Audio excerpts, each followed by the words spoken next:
Pemerintah terus mendorong ekonomi kreatif menjadi mesin baru pertumbuhan ekonomi nasional.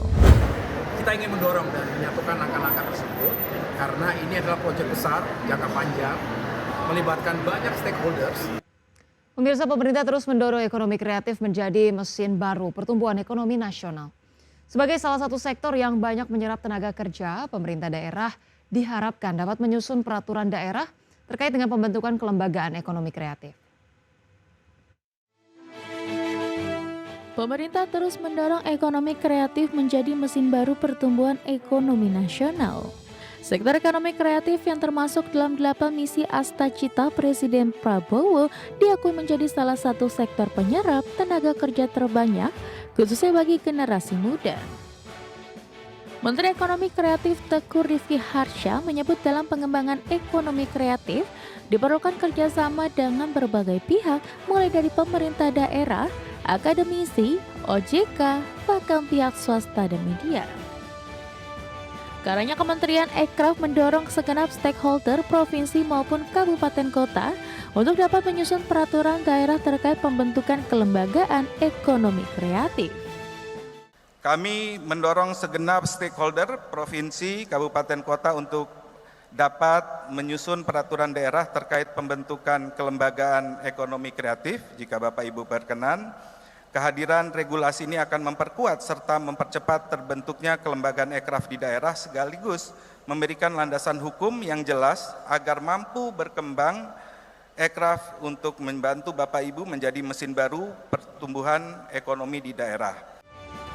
Kehadiran regulasi diyakini akan memperkuat serta mempercepat terbentuknya kelembagaan ekonomi kreatif di daerah sekaligus memberikan landasan hukum yang jelas agar mampu berkembang. Dari Jakarta, Tim Liputan IDX Channel. Pemirsa, Menteri Koordinator Bidang Infrastruktur dan Pembangunan Kewilayahan Agus Harimurti Yudhoyono membuka peluang para investor untuk berinvestasi dalam program Tanggul Laut Raksasa atau Giant Sea Wall. Pemerintah akan membuat peta jalan secara rinci dalam pembangunan tersebut. Pemerintah secara resmi telah membentuk Badan Otorita Pengelola Pantai Utara Jawa. Menteri Koordinator Bidang Infrastruktur dan Pembangunan Kewilayahan Agus Harimurti Yudhoyono menyatakan salah satu tugas yang diberikan Presiden Prabowo Subianto kepada Badan Otorita Tanggul Laut Jawa tersebut, yakni membangun tanggul laut raksasa atau Giant Sea Wall. AHY mengatakan dalam membangun Giant Sea Wall ini dibutuhkan investor dan juga peran dari pemerintah daerah, karena Giant Sea Wall ini merupakan proyek yang sangat besar di mana pemerintah tidak dapat bergerak sendiri.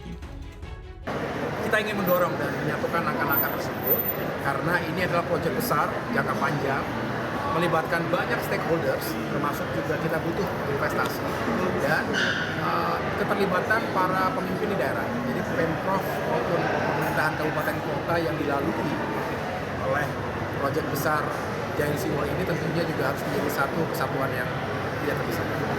AHY menambahkan proyek Giant Sea Wall ini juga akan dapat mempengaruhi kawasan industri dan kawasan ekonomi khusus yang harus dilindungi, sehingga melalui badan otorita terbaru ini pemerintah akan membuat peta jalan secara rinci dalam pembangunan tersebut.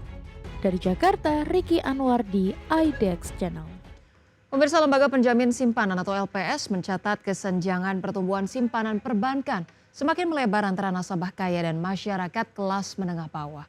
LPS memperkirakan jumlah simpanan menengah bawah diperkirakan akan kembali naik seiring berbagai program pemerintah yang berupaya mendongkrak pertumbuhan konsumsi. Lembaga Penjamin Simpanan atau LPS mencatat kesenjangan pertumbuhan simpanan perbankan semakin melebar antara nasabah kaya dan masyarakat kelas menengah bawah. Ketua Dewan Komisioner LPS Purbaya Yudi Sadewa menyebutkan bahwa hingga Juli 2025, simpanan di bawah 100 juta rupiah hanya tumbuh 4,76% secara tahunan. Sebaliknya, simpanan jumbo di atas 5 miliar rupiah meningkat 9,45%. Meski tertinggal, Purbaya menilai simpanan masyarakat kecil mulai menunjukkan perbaikan setelah sempat turun menjadi 3,75% pada Mei 2025. Pertumbuhannya kembali menguat ke level 4,89% pada Juni. Dengan berbagai program pemerintah yang telah mendorong ekonomi secara bertahap, maka Purbaya memperkirakan pertumbuhan jumlah simpanan di bawah 100 juta rupiah akan kembali naik ke level 5 hingga 6%, seiring membaiknya proyeksi pertumbuhan ekonomi di akhir tahun. Yang di bawah 1 juta sebagian amat dipengaruhi oleh BLT dari pemerintah ya. Kalau pemerintah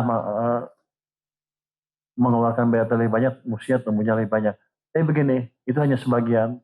Tapi kalau ekonominya bergerak lebih cepat, di triwulan nanti 4, seperti saya duga sebelumnya, saya katakan sebelumnya, harusnya di bawah 100 juta juga akan tumbuh di atas 5% nanti. Mungkin mendekati normal 6% juga. Tapi mungkin untuk sementara tidak di atas yang 5 miliar tadi. Sementara itu, simpanan di atas 1 juta rupiah hingga 5 miliar rupiah banyak dipengaruhi oleh perusahaan yang masih menahan ekspansi bisnis dan memilih menyimpan dana di bank. Kondisi ini menurut Purbaya menjadi sinyal pelaku usaha tengah bersiap melakukan ekspansi saat ekonomi membaik. Jakarta, Raharjo Patmo, ADX Channel.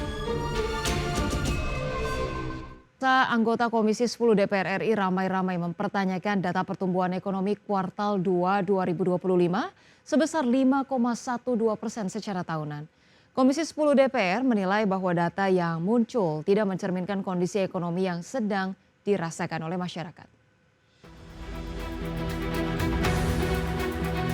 Dalam rapat dengar pendapat dengan Kepala Badan Pusat Statistik Amalia Adininggar Widyasanti, anggota Komisi 10 DPR RI ramai-ramai mempertanyakan data pertumbuhan ekonomi kuartal 2 2025 yang mengejutkan banyak pihak.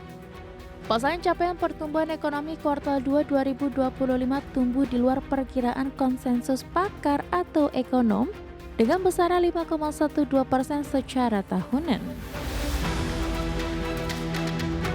Jumlah anggota Komisi 10 meminta Kepala BPS terkait metodologi yang digunakan hingga berbeda jauh dari proyeksi konsensus ekonom. Komisi 10 DPR RI mengaku prihatin dengan mencuatnya keraguan banyak pihak terhadap rilis data pertumbuhan ekonomi oleh BPS. Pasalnya data yang muncul tidak mencerminkan kondisi ekonomi yang sedang dirasakan masyarakat dan sangat jauh dari margin of error proyeksi para ekonom. Karena kenyataannya orang merasakan agak susah, di daerahnya agak susah. Tapi bertumbuh seperti ini gitu. Nah, mungkin bisa dijelaskan, ya, kami ini bisa menjelaskan pada publik tentang metodologi singkat, di mana posisi pertumbuhan itu yang paling sentral. Misalnya seperti itu. Kalau saya mengatakan bahwa memang perlu prihatin, dan saya mohon maaf kepada BPS, saya pun sendiri melihat ini ada keraguan survei yang dilakukan BPS. Keraguan ini tentu dengan banyaknya data yang juga kita bisa melihat kondisi-kondisi sekarang. Komisi 10 DPR RI khawatir efek dari kelirunya penyajian data akan membuat pemerintah salah dalam mengambil kebijakan. Dari Jakarta, Tim Liputan IDX Channel.